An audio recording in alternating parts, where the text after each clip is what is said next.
Hello friends, welcome to Learning Web. আজি আমি আসাম টেটৰ যে ফিজিক্যাল ডকুমেন্টস ভেৰিফিকেশ্যন হ'বলৈ গৈ আছে সেই বিষয়ে আলোচনা কৰিম আৰু এই ডকুমেন্টস ভেৰিফিকেশ্যন হ'ব এল পি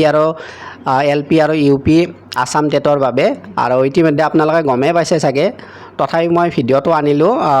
ইয়াৰে টাইম টেবুল আৰু কি লগত নিব লাগিব কেনেকুৱা কি হ'ব সেই বিষয়ত অকমান কৈ দিম বুলি ভাবিছোঁ আৰু লগতে যিসকলৰ মানে ডকুমেন্ট ভেৰিফিকেশ্যন আছে তেওঁলোকলৈ মোৰ শুভেচ্ছা থাকিল আপোনালোকৰ ডকুমেন্ট ভেৰিফিকেশ্যন সফলতাৰে সম্পন্ন হওক এতিয়া অকমান আলোচনা কৰি দিওঁ ইয়াতে ডেটটো কি দিয়া আছে 1/7/2025 পৰা 4/7/2025 লৈকে হ'ব আৰু এই ভেৰিফিকেশ্যনখন হৈছে সেকেন্ড লিষ্টৰ সেকেন্ড ষ্টেজ হয় এইটো সেকেন্ড ফেজৰ আপোনালোকৰ এটা হৈ গৈছে এতিয়া সেকেন্ড লিষ্টৰ আপোনালোকৰ সেকেন্ড ফেজ হ'ব আৰু থাৰ্ড ফেজটো ইয়াৰে পিছত ওলাব এতিয়া এইখন আলোচনা কৰি দিওঁ ইয়াত সময়টো আপোনালোকে গমাই পাইছে তাৰিখটো গমাই পাইছে 1 তাৰিখৰ পৰা 4 তাৰিখলৈকে হ'ব আৰু ইয়াতে তলত লিষ্টখন দিয়া আছে কাৰ 1 তাৰিখে আছে বা কাৰ 2 তাৰিখে আছে 3 তাৰিখ বা 4 তাৰিখ এইটো আপোনালোকে পিডিএফত সাৰ্চ কৰিলে পাই যাব ইয়াতে ৰিপৰ্টিং টাইমটো চাই ল'ব ৰিপৰ্টিং টাইমটো কি দিয়া আছে 1 hour বিফৰ দা শিডিউল টাইম এজ মেনশ্যন বিলো মানে যিটো টাইম ধৰি দিয়া আছে মানে 10টাৰ পৰা দিয়া আছে আপোনালোকে এই টেবুলখনত চালে গম পাব যে 10টাৰ পৰা 1:30 লৈকে কি হ'ব ভেৰিফিকেশ্যন হ'ব কিন্তু আপোনালোকক কি কৈছে 1 ঘণ্টা আগত যাব মানে 10টাৰ আছে আপোনালোকে 9টাত পোৱাকৈ গ'লে হ'ল আৰু ভেনিউ মানে স্থানটো কি হয় ইয়াতে লিখা আছে ক'ত হ'ব ৰহিকা Assam agriculture university international guest house ইয়াতে হ'ব ডকুমেণ্ট ভেৰিফিকেশ্যন খানাপাৰা ইয়াতে লিখা আছে second list of candidates for the second phase এইটো সেকেন্ড লিষ্টৰ কি হয় সেকেন্ড ফেজ হয় এইটো থাৰ্ড ফেজটো ইয়াৰে পিছত ওলাব ইয়াতে আপোনালোকৰ নামবোৰ আছে আপোনালোকে পিডিএফত গৈ সাৰ্চ কৰিলে পাবয়ে মই এইবোৰ আৰু পঢ়ি নিদিওঁ লাষ্টত যিখিনি কণ্ডিশ্যন আছে কি নিব লাগিব আপোনালোকে কি কৰিব লাগিব সেইখিনি মই অকমান দেখাই দিওঁ আপোনালোকক ইয়াতে পেজটো বহুত দীঘলীয়া হয় মই লাষ্ট পেজটো দেখাই দি আছো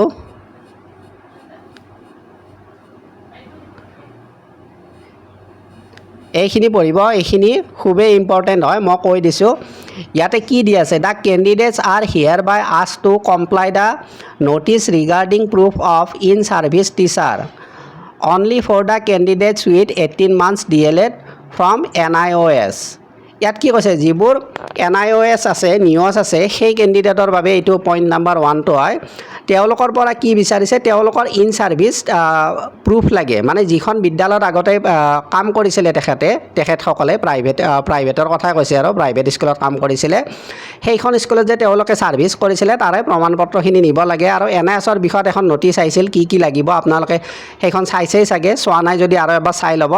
তো NIOSৰ কেণ্ডিডেটখিনি সেইখিনি লৈ গ'লে লগত ইয়াৰে পিছত আছে point number 2 আছে the candidates are requested to bring self attested photocopy set of all documents along with the relevant document in original at the time physical document verification ইয়াত কি কৈছে আপোনালোকৰ যিবোৰ মানে ডকুমেন্টছ আছে যিবোৰ আপোনালোকে অনলাইন কৰোতে ডকুমেন্ট সাবমিট কৰিছিলে সেই ডকুমেন্টছবোৰৰ আপোনালোকে কি কৰিব এটা ফটোকপি বনাই লৈ যাব আৰু তাতে কি কৰিব আপোনালোকে সেলফ এটাস্টেড কৰি লৈ যাব সেই ফটোকপি কেইটা মানে জেৰক্সৰ কথা কৈছে আৰু সেই জেৰক্সৰ লগতে আপোনালোকে কি অৰিজিনেল ডকুমেন্টছখিনিও নিব লাগিব কাৰণ এটাস্টেড কৰা যিখিনি ফটোকপি আছে সেইখিনি তেওঁলোকে ৰাখিব আৰু আপোনালোকৰ অৰিজিনেল ডকুমেন্টছখিনি তেওঁলোকক দেখাব লাগিব তেওঁলোকে সেইবোৰ ভেৰিফাই কৰিব সেই কাৰণে অৰিজিনেলো লৈ যাব আৰু ফটোষ্টেট কৰি লৈ যাব আপোনালোকে আৰু আপোনালোকৰ যিবোৰ মানে আইডি প্ৰুফ আছে সেইখিনি লৈ যাব মানে ডকুমেন্টছ আপোনালোকে গোটেইখিনি লৈ যাব যাতে কোনো প্ৰবলেম নহয় বা অসুবিধা নহয় ইয়াতে কি আছে আৰু 3 নম্বৰত the candidates are requested to bring all the acknowledgement of online application if applied multiple times or multiple posts for both LP and UP school ইয়াত কি কোৱা হৈছে আপোনালোকে যে টেটত অনলাইন কৰিছিলে মানে পৰীক্ষা দিয়াৰ কথা কোৱা নাই পৰীক্ষা পাছ কৰাৰ পিছত চাকৰিৰ বাবে যে অনলাইন কৰিছিলে সেই অনলাইন ফৰ্মখন আপোনালোকে লগত লৈ যাব লাগিব কোনোবাই যদি LPত কৰিছে LPৰখন লৈ যাব কোনোবাই যদি UPত কৰিছে UPৰখন লৈ যাব আৰু যদি দুইটাতে কৰিছে সেই দুইখনে লৈ যাব ইয়াৰে পিছত আছে 4 নম্বৰত আছে the candidate will be cancelled forthwith if any kind of fraudulence discrepancy misrepresentation of facts is detected by appropriate authority at any point of time The candidate will also be barred from taking part in any government recruitment process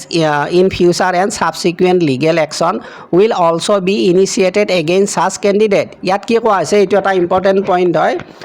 যে আপোনালোকক কি বুলি কোৱা হৈছে, কোনোবাই যদি কি কৰে বুলি কৈছে, তাতে যদি কিবা ফেক ডকুমেণ্ট ছাবমিট কৰে বা তেনেকৈ গম পায়, তেনেহ'লে আপোনালোকৰ এইটো কি ৰিক্ৰুইটমেণ্টটো কেঞ্চেল হৈ যাব।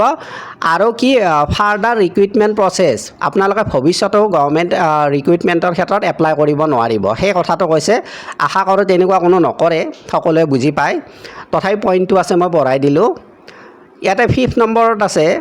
The third list of second phase of physical document verification will be started from 5th July 2025.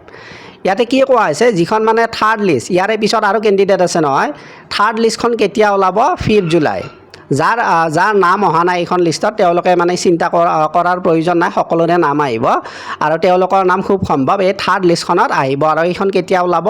5th জুলাইত ওলাব। তো এইখিনি আছিল ক'বলগীয়া। তো আপোনালোকলৈ শুভেচ্ছা থাকিল মোৰ ফালৰ পৰা, আপোনালোকৰ ডকুমেণ্ট ভেৰিফিকেশ্যন সফল হওক। আৰু কিবা নতুন ইনফৰমেশ্যন পালে মই জনাই দিম। তো আজি ইমানতে এৰিছোঁ, ধন্যবাদ।